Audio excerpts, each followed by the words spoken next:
Bonjour Geoffroy Roux de Bézieux. Bonjour. Vous êtes l'ancien patron du MEDEF, vous êtes très connu pour ça, vous connaissez l'entreprise et vous la connaissez tellement bien qu'Emmanuel Macron vous a confié un rapport. Vous avez été chargé d'étudier les problèmes de sécurité économique des entreprises. Vous avez remis un rapport cet été. Il est en partie classifié défense, mais vous avez commencé à en dévoiler quelques éléments. Quelles sont les menaces ? Elles sont de tous ordres et on a choisi de les voler justement pour que les entreprises en prennent conscience. Il y a des menaces sur tout ce qui est numérisé, c'est-à-dire quasiment toutes les données des entreprises. Il est important que les entreprises classifient leurs données. Tout ne peut pas être protégé. Toutes les entreprises n'ont pas de secret à protéger.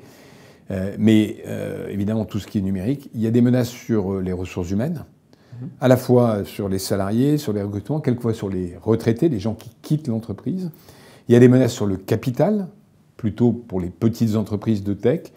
Des menaces aussi de droit, ce qu'on appelle le lawfare, c'est l'utilisation ou la surutilisation du droit pour faire plier une entreprise. Pour déstabiliser, faire plier. Pour déstabiliser une entreprise.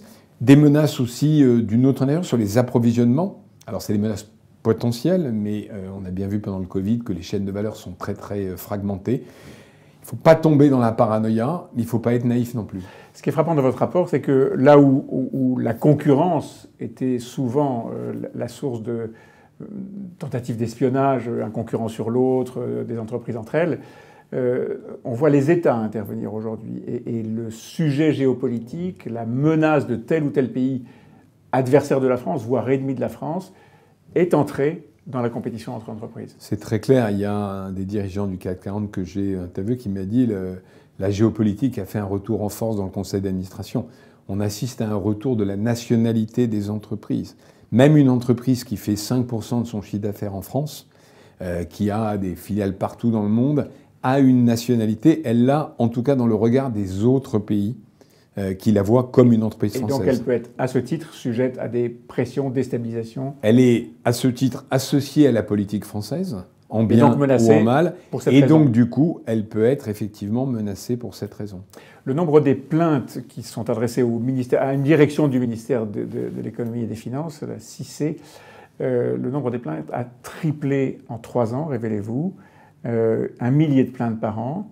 Cette courbe va continuer ? Très difficile à dire. Ce sont des alertes à ce stade. On peut aussi se dire que les entreprises sont plus, regardent plus et donc surveillent plus. Mais si on prend le pari, en tout cas le pronostic que la géopolitique va continuer à se durcir, indiscutablement, ce nombre d'alertes risque d'augmenter. C'est très très lié.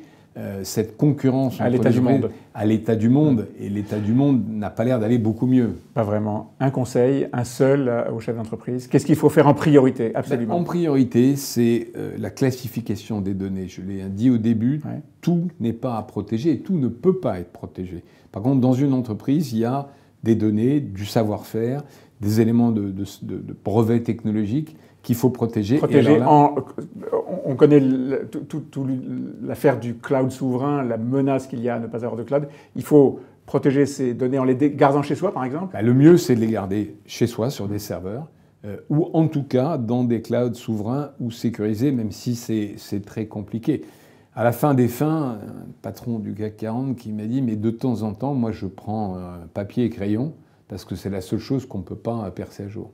Donc classifier et surveiller, être en alerte permanente. Voilà, sans tomber dans la paranoïa. Merci Geoffroy Roux de Bézieux. Merci à vous.